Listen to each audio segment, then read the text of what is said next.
really want to get down to is the core of how we see ourselves, regardless of what our appearance actually is. I want us to spend a whole lot more time in our bodies, loving our bodies, than resenting our bodies. Resenting whether that is the weight or the height or the jean size we wear or the bra size we wear or what we're talking about today, aging. Welcome back to Happiness in Progress. I'm your host, Danielle Craig. I'm an Emmy Award winner, former journalist, mom, wife, and just a person looking for more joy in the everyday. This podcast is brought to you by the Mail Tribune. You can find more podcasts at mailtribune.com. This podcast is all about finding more joy in life, and I think a big part of that is not resenting the different experiences we have in our lives. And one of those experiences is aging. I just had a birthday and I have way more gray hairs than, like 10 birthdays ago. And I have more wrinkles. And I was just thinking about how when we age, these things happen to us and how we have really been conditioned to hate it. Like, I remember being a little girl growing up thinking that gray hairs were the worst thing, right? Because that was the conversation. Oh no, not another gray hair. I got to pull this gray hair. I got to color this gray hair. And I think that's fine. I have grays. You might be able to see them. I am going to have them covered because I like my brown hair a little bit more. But I don't want to resent aging. I don't want to have a problem with getting older because that's going to be a big part of my life. You know how when we are, my age, we get it up into our 30s and our 40s and beyond, and we look at old pictures of ourselves and we say, oh, we were so beautiful then. Why didn't we love ourselves as much as maybe we should have or could have? I don't want that to be me in 10 years. I want to be really thankful for the number of gray hairs I have and really thankful for the wrinkles that I have right now, because that's going to be continually changing. And I don't want to live my life resenting how I look all of the time. And part of that is aging and changing our mindset on aging. A few weeks ago, I made a joke to my kids as my birthday was coming up about, I'm just say I'm 21 forever or something like that. And that's a harmless joke. But what I realized in that moment is I actually don't want to teach that to my kids. I don't want to teach them that 21 is like the golden year, and once you're past it, like what 30s are just throwaway years, 40s are throwaway years? Absolutely not. 50s throwaway years? That's ridiculous. And on. What I want to teach my kids is every single year they have is a good year to have. When I was growing up, the way that my mom kind of has seen aging and talked about aging really impacted me in a positive way, because she was never really concerned with the number of gray hairs she had. She wasn't really concerned with all of the wrinkles. And don't get me wrong, like moisturize. Of course moisturize. Of course, if you don't want to be gray yet, go color your grays. I color my grays. I use moisturizer. That's not what this is about. That's, of course, you take care of yourself how you want to take care of yourself. That's important. But I want to find the love in the lines, if you know what I mean. So my mom, I was talking to her about this because I really admired how she kind of held the conversation as we were growing up, how she cared for her skin by moisturizing, but at the same time, she didn't resent her skin for aging. And I was talking to her about this recently, and she said, I just remember when you guys were growing up, I would pray to be able to raise you. Like, this was my whole goal. Every night I prayed that I would get to be the one to raise you. And so the wrinkles and the gray hairs are the answers to her prayers. That's what she says. Isn't that amazing perspective? I just love that. The wrinkles and the gray hairs are the answers to her prayers, because she got to do exactly what she prayed for, which was raise us. We're all adults now, and that's what she wanted to be able to do.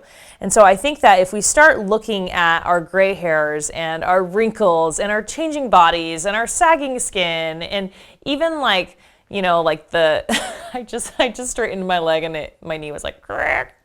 Even that, what if we can find a little bit more love in every part of our bodies and our appearances as we age, and be able to enjoy our lives and ourselves throughout that?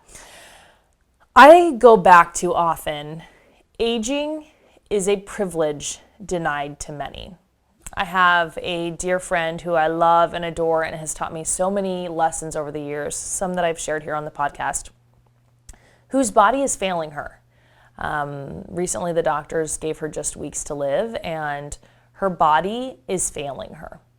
The last time I was with her, I just thought, like, how dare I not be proud of my body, my working body? How dare I spend my time cursing my grays and my wrinkles and my saggy skin when my body is not failing me? My body is allowing me to live here on this earth. I just go back to every time. Aging is a privilege denied to many.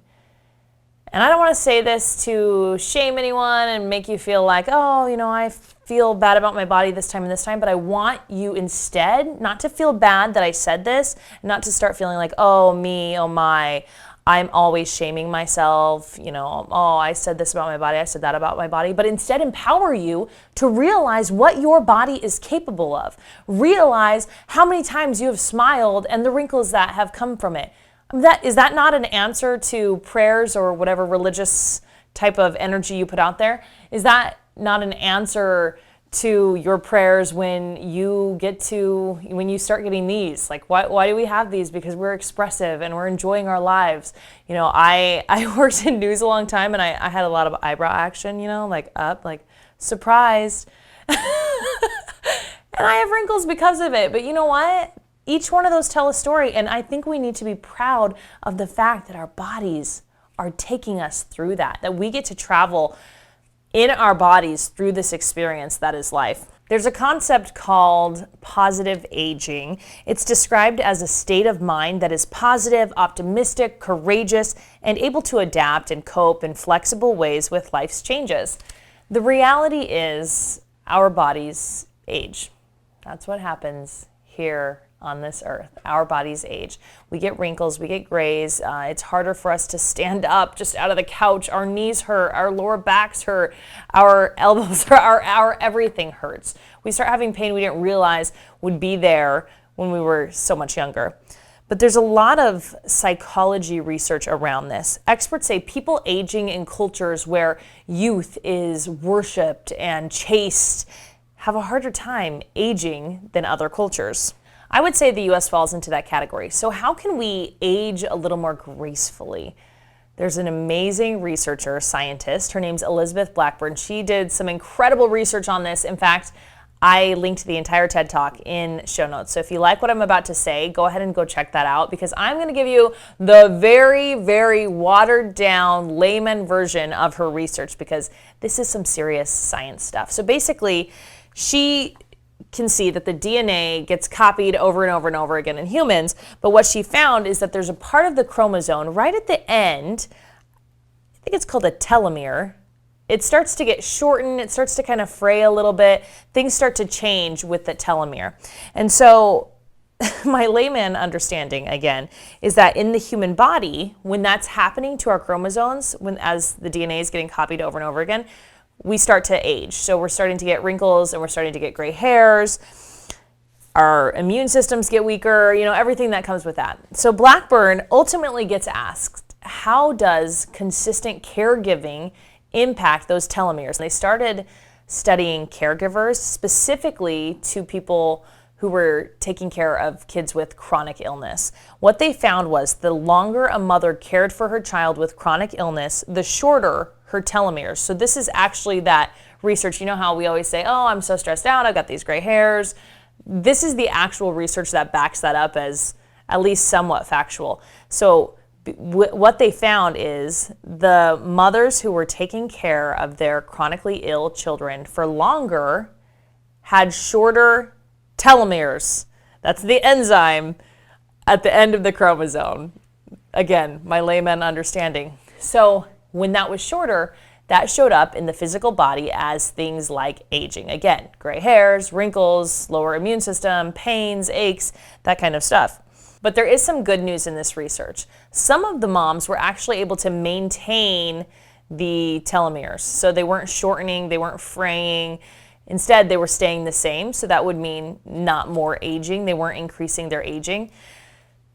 The way they did this is they viewed their situation as a challenge, and they were resilient. And because of this, they had this different perspective, and they basically reduced their perceived stress. So at the end of the day, this is very cool research because we learn how we respond to stress is one, something we can control, and two, it impacts the aging process.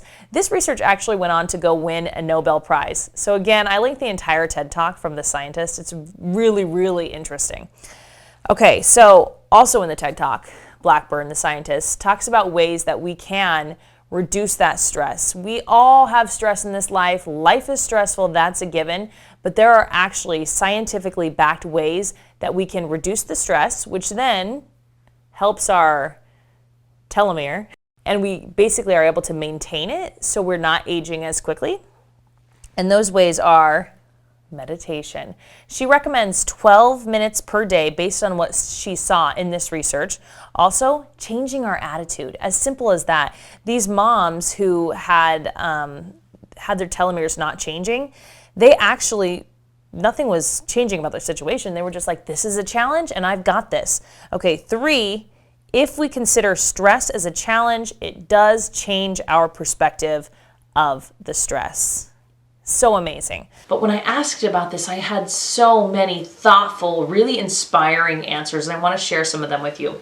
Jen R. said, stop listening to the they-sayers. If my panty lines show, kiss my grits and walk away. I love that. If I leave my house without makeup, my face is fresh. If my fingers and toes are painted and perfectly manicured, who cares? Don't look. Does it really matter what everyone else thinks? Learn to be happy with your heart and beauty. Spread beauty and kindness everywhere. We grow up trying to be like everyone else, and it's too draining. Love yourself and who He created you to be. There's only one you, and she's beautiful. This next one from Courtney A. Oh, so much perspective in this comment. So let me read it to you. She says, where I see a decrease in my ability to do some things, my skin isn't as young as it used to appear, and a few wrinkles have popped up. I feel that I have greater strengths in different ways, more than I ever had when I was younger. My wrinkles are my battle scars. I earned those wrinkles. My 40-year-old self is fighting the rare disease war with my son. We endure sleepless nights, hospital stays, fighting his dystonic storms, G-tubes, medicines, doctors, and we are strong. Although my body is aging, I'm fighting to live through his fight to live, fighting to have a chance for him to be young and have the chance to grow old.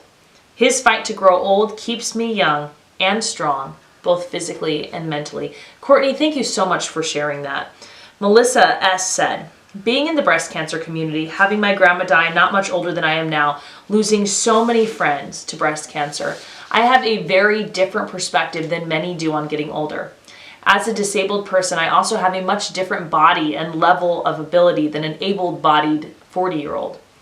All that to say, if you're lucky enough to grow older, know that your luck, your life is precious, and the 116 dying every day of breast cancer and the hundreds of thousands of others dying of other cancers and illnesses want you to treasure it. Please do so.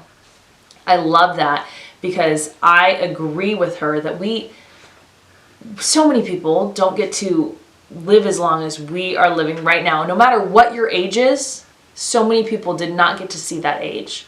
How can we honor them by living fully as who we are today at our age that we are? Emily G. said, I am just grateful for the glorious gift of life and breath and the capacity to move my beautiful body and grow in strength. After healing from breast cancer, I have a new and never forgotten joy in aging. Bring on the wrinkles. One of the things you notice in some of these comments is a lot of these people commenting had to either fight for their own lives or fighting for the life of their child. I think that brings a lot of perspective in life. And really, to be honest, in this podcast, that's part of what I try to do. I try to talk about wellness. I try to talk about finding joy in every single day. And I also try to provide you with perspective, because we have not all walked the path of cancer. We have not all walked the path of caring for a child with a rare disease. But when we can listen to those stories and we can learn what those people know, I think we grow a lot. And that is what I try to provide in this podcast. As you listen to the amazing guests that I bring on the podcast, I believe they have so much wisdom.